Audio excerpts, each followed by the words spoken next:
Troisième et dernière partie de l'Africa Newsroom. Nous sommes toujours accompagnés de nos invités Aboubacar Fofana, Amidine Kane et de notre éditorialiste Alfred Chongo. L'actualité économique à présent, c'est une première. La ville de Yaoundé abrite jusqu'à ce 30 juin 2017 un forum de la diaspora camerounaise, un événement visant à renforcer mais aussi à mettre en lumière le rôle de cette diaspora dans le développement économique du pays. Les détails dans ce reportage de Gaël Onana, notre correspondante au Cameroun. Compétences de la diaspora camerounaise au profit du développement du pays, voilà un des objectifs de la première édition du Forum de la diaspora camerounaise qui s'est ouvert ce mercredi 28 juin 2017 au Palais des Congrès de Yaoundé. Le thème retenu pour cette grande première, le Cameroun et sa diaspora, agir ensemble pour le développement de la nation. Le Forum de la diaspora reflète également la mise en compte par le chef de l'État, son Excellence Paul Biya, de doléances de membres de la diaspora. C'est donc un instrument de dialogue important voulu par l'État pour faire connaître les réalisations de la diaspora, renforcer sa visibilité et partager avec elle les initiatives gouvernementales en sa direction. Ce forum s'inscrit dans la dynamique institutionnelle impulsée par le président de la République Paul Biya afin de faire de la diaspora un pilier de l'émergence du pays. C'est dans cette dynamique qu'a été créée en 2005 une division des Camerounais à l'étranger au sein du ministère des Relations extérieures, devenue en 2013 la direction des Camerounais à l'étranger. Mais pour de nombreux membres de la diaspora, il faut désormais s'atteler à alléger les démarches administratives qui freinent considérablement leur action sur le terrain. Il existe encore des pesanteurs qui rendent un peu compliqué le processus d'investissement au Cameroun de la part des membres de la diaspora et aussi de la part des jeunes entrepreneurs camerounais parce qu'ils n'ont pas les gros moyens dont disposent les entreprises multinationales. Le forum, prévu du 28 au 30 juin 2017, est un canal pour présenter les initiatives du gouvernement camerounais en faveur de sa diaspora, de la faire connaître et d'assurer la visibilité de ses actions en faveur du développement du Cameroun. En rappel, la diaspora camerounaise est estimée à plus de 5 millions de personnes réparties sur les 5 continents. Alors Alfred, le président Paul Biya a régulièrement manifesté sa volonté de faire de la diaspora un pilier de la croissance. On a là, à travers l'organisation de ce forum, un premier passage à l'acte. Oui, mieux vaut tard que jamais. Et puis c'est très bien comme ça que cette volonté politique se traduise par l'organisation de ce premier forum. Ça, c'est à mettre à l'actif des Camerounais parce que le potentiel, il est important. Quand on donne un chiffre comme ça, 5 millions, ça ne veut strictement rien dire. Et encore faut-il venir mener les enquêtes, notamment ici en France, par exemple, on verra toute une série comme ça, des entrepreneurs camerounais qui sont très dynamiques. Et donc, un État ne peut pas se priver justement de cette manne-là, de ses potentialités, parce que ça pourrait effectivement contribuer à améliorer un certain nombre de choses sur le terrain. Malgré les pesanteurs justement administratives qui existent, et malgré aussi la mise en place, par exemple, de guichets uniques. Et c'est vrai que beaucoup des jeunes Camerounais de la diaspora qui rentrent au pays reviennent vite fait très déçus parce qu'il y a tout le système, non seulement la lenteur, mais la corruption. Il faut laisser de l'argent à tous les échelons et donc ça décourage les bonnes volontés. Donc il faut assainir tout ça, il faut alléger pour permettre réellement d'impliquer cette diaspora dans... En fait, il ne faut pas avoir peur de la diaspora. Et la plupart de nos États ont peur de la diaspora parce qu'on dit, mais oui, ils sont très critiques, s'ils arrivent ici, ils vont prendre le pouvoir. Non, ils veulent investir pour transformer leur pays parce qu'ils ont cette expérience de l'ailleurs, de l'étranger. Alors justement, 40% de la main-d'œuvre camerounaise hautement qualifiée travaille à l'étranger. Monsieur Kane, qu'est-ce qui peut être fait pour les inciter à revenir au pays ou du moins à investir sur place? Ce qui peut être fait, ça veut dire déjà, c'est de les encourager et puis de les inciter à revenir voir. Déjà, parce qu'il y a certains qui, une fois partis, ne reviennent jamais. Et puis, leur dire qu'il y a des opportunités des opportunités, alléger par exemple, donner des allègements par exemple pour la création d'une entreprise, les inciter à investir dans l'agriculture, dans les nouvelles technologies de l'information. Et puis le Cameroun a énormément de chercheurs, pas seulement ici en Occident, mais dans des grandes universités nord-américaines, il y a énormément de Camerounais. Je crois que le Cameroun ne s'en rend même pas compte, mais nous, on le sait. Il y a énormément de Camerounais qui sont là-bas. Ça, c'est une manne et c'est une potentialité qu'il faudra exploiter. Et puis, je pense que les Africains en sont conscients. La diaspora africaine peut jouer un très grand rôle pour le développement du continent et sont des ambassadeurs de l'Afrique. Donc, le Cameroun a bien fait justement pour créer ce nouveau forum. Monsieur Fofana, allez-y. Mais ça, c'est une actualité qui me réjouit parce que c'est une question à laquelle je suis très sensible. C'est la même actualité dans mon pays d'origine, la Guinée.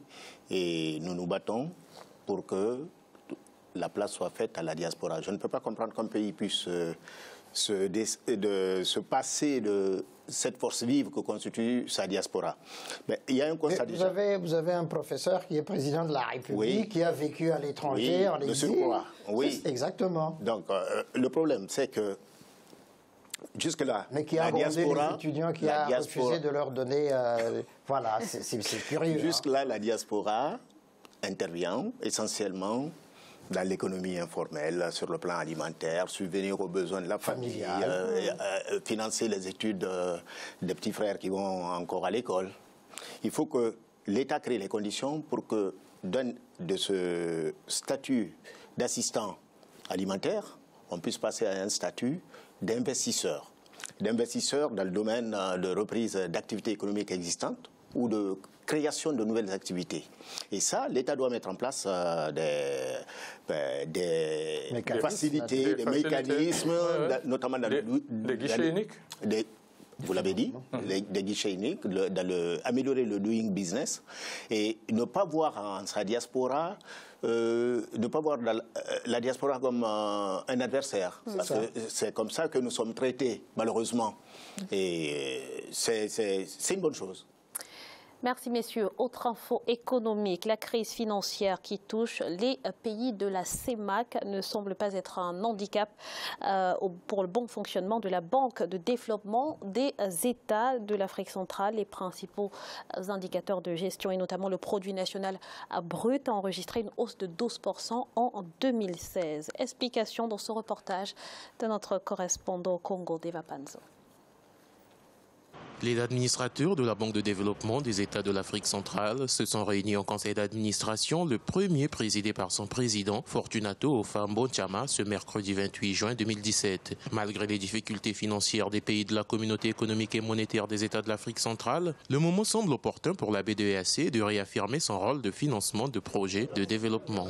Nous croyons que cette crise, au lieu de constituer un problème pour la BDEAC, c'est plutôt une opportunité. Parce que lorsque les finances des États sont florissantes, ils n'ont pas besoin de faire recours à la BDEAC pour trouver de l'argent. Et justement, au moment où nos États subissent une forte crise comme maintenant, c'est effectivement le moment où la BDEAC doit réaffirmer son rôle de financement de développement. Plus il y a la crise, mieux ça vaut pour nous, pour que nous puissions jouer notre rôle. Le rapport annuel 2016, approuvé par le conseil d'administration de la BDEAC, a indiqué une hausse des engagements de la banque de 110 milliards de francs CFA contre 105 milliards en 2015. Des engagements qui ont porté sur la réalisation des projets d'investissement dans plusieurs domaines, notamment les infrastructures aéroportuaires, les industries agroalimentaires et la cimenterie. D'où des décaissements au titre des projets ayant presque triplé pour s'établir à 148 milliards de francs CFA contre 55 milliards en 2015. Parmi les programmes, les projets qui sont les plus importants ou bien que la banque tend à promouvoir le plus, c'est les programmes, des projets intégrateurs. Donc nous pensons donc au bout des 5 prochaines années, nous aurons un peu plus de projets intégrateurs qui vont faire en sorte que notre sous-région se développe davantage. Notons que le Royaume du Maroc a manifesté son intérêt d'intégrer le capital de la banque depuis le 21 juin 2017. Celui-ci a souscrit pour 238 actions de catégorie B, dont 24 actions au titre du capital libérable et 214 actions au titre du capital sujet à appel. La BDEAC, dans sa mission de contribuer au bien-être de la population, a l'obligation d'explorer toutes les voies de résilience pour faire face aux défis et enjeux actuels. Alors Alfred, dans quelle mesure la crise que traverse actuellement la zone CEMAC peut être une opportunité pour la BDAC? Ben, comme l'a rappelé le gouverneur, ça permet justement à la banque de revenir au devant de la scène et de jouer son rôle justement de financement. Comme il a expliqué, lorsque les États ont des recettes importantes, notamment comme c'est aussi un bassin du pétrole, on n'a pas besoin de solliciter la banque et donc les fonds dorment.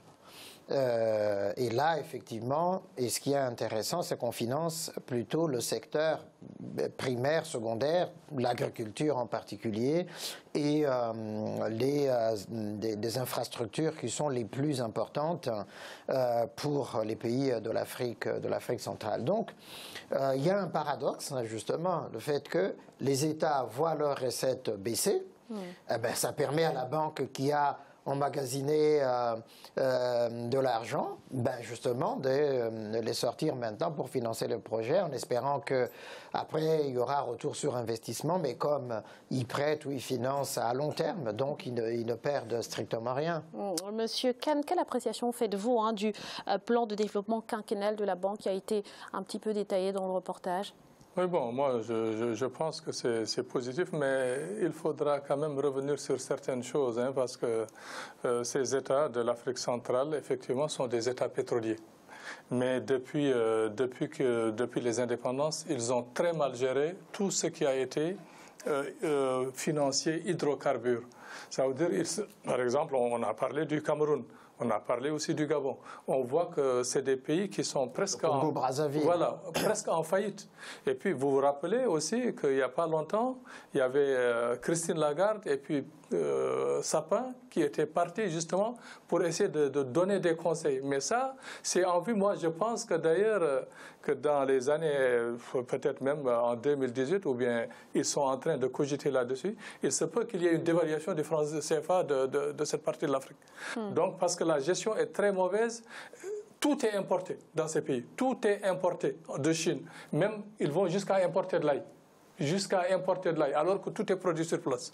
Ça, il faudra, je crois, que ces pays soient beaucoup plus lucides et puis essayer de se réorganiser pour pouvoir s'en sortir. Vous partagez, Monsieur Fofana, les craintes de Monsieur Kane? À la décharge du Cameroun, je crois que le Cameroun est le seul pays de la sous-région là-bas qui a un secteur qui consomme ce qu'il produit en général. Sur le plan une économie relativement diversifiée. Diversifiée aussi. D'où le fait qu'ils ressentent moins la chute des cours du pétrole. Mais en Afrique centrale, on n'a jamais assez cru en une organisation. C'est le chacun pour soi. C'est des pays pétroliers, chacun veut vivre de sa manne pétrolière. D'ailleurs, des organisations comme la Banque de développement économique d'Afrique centrale se tournaient les pouces, ne sachant que faire. Parce que chacun se reposait sur ses prébendes. Et il faut que cela change. Si on veut que les choses s'améliorent, il faut forcément passer par là. Et puis, ces pays n'ont pas beaucoup investi dans l'agriculture. Non, pas du tout. N'ont pas investi, alors que tous ces pays sont des pays verts. Ah, ouais. Ils ont énormément de potentialité. Ils peuvent nourrir toute l'Afrique, ces pays. Ces 5 pays dont on a parlé. Alors que tout est importé. Tout est importé. Moi, j'ai été au Gabon, mais le Gabon ne produit rien au point de vue agricole. Rien du tout. Tout est importé du Cameroun. Ou bien sinon, c'est importé d'autres pays. Et ça, c'est pas normal pour un pays comme le Gabon. C'est pas normal du tout. Merci, messieurs. Place à présent à notre chiffre du jour. Régis Imongo, ministre gabonais de l'économie, a annoncé ce mardi que son pays compte faire passer sa dépendance aux revenus pétroliers de 30 à 25% d'ici à 2020. Alfred, comment atteindre cet objectif? D'abord par la diversification vraiment économique. Il faut que cette diversification deviennent effectives. Les premiers pas ont commencé pour améliorer la productivité de l'industrie du bois, mais c'est dans le secteur de l'agriculture et des nouvelles technologies qu'il faut axer plus les actions du gouvernement. Parce qu'évidemment, il faut se préparer à l'après-pétrole. Dans un certain nombre de pays, les réserves sont en train de s'épuiser. Et si on ne prend pas la mesure justement de ce risque-là, on risque d'aller vers des déboires beaucoup plus importants que maintenant. À propos de la diversification, justement, hein, M. Kane, le Gabon envisage de se lancer dans la production de biocarburants pour diversifier son économie. Est-ce que c'est la meilleure option ? Je crois que c'est une option qui est médiane. Ce n'est pas une bonne option parce qu'ils produisent beaucoup d'huile de palme. Mais moi, je pense qu'il faudra être beaucoup plus radical parce qu'au lieu de parler de biocarburants, il faudra déjà pouvoir nourrir sa population et puis parler d'énergie solaire, d'énergie éolienne. Pourquoi pas oui. Ah oui, mais parler de biocarburants, quand on fait du biocarburant, c'est pour vouloir exporter. On a vu les dégâts que font les biocarburants, par exemple, comment on appelle ça d'ailleurs, dans les pays, en Malaisie, ça fait des dégâts parce que, par exemple, des arbres ont été déracinés pour planter, par exemple, des palmiers. Oui. C'est pas normal. C'est pas normal. Alors, M. Fofana, il faut se concentrer sur des secteurs, des projets ayant un fort impact social également. Effectivement. Et d'ailleurs, pour revenir au cas de la Guinée équatoriale dont on parlait, quand vous pensez que 90% des recettes budgétaires de l'État proviennent du seul pétrole, c'est effarant, c'est incroyable. Une économie ne peut pas fonctionner comme ça. Il faut diversifier. D'où le projet gabonais de réduire la part du pétrole dans le budget d'ici 2020, dans 3 ans. C'est une bonne chose si ça se réalise. Ça voudrait dire qu'ils ont un souci de diversification de l'économie. Ils pourraient mettre l'accent sur des secteurs ignorés jusque-là, le tourisme par exemple, l'écotourisme, et ça c'est une bonne chose. Merci à tous pour toutes ces précisions. C'est à présent la fin de cette émission. Le dossier de ce vendredi sera consacré à la Centrafrique et plus concrètement à la difficile remontée après la crise. Monsieur Hamidine Kane, merci d'avoir été avec nous sur ce plateau. Merci à vous. Je rappelle que vous êtes docteur en économie et en intelligence économique. Monsieur Fofana Aboubakar, merci également pour votre présence. Je rappelle que vous êtes économiste. Et merci à vous, Alfred, pour votre participation à cette émission. Ravissement de vous avoir retrouvé autour de ce plateau. Et puis à mes très chères téléspectatrices aussi, merci de leur accueil bienveillant. Merci Alfred et merci à vous, chers téléspectateurs, de nous avoir suivis. Restez avec nous dans quelques instants, le journal de la rédaction.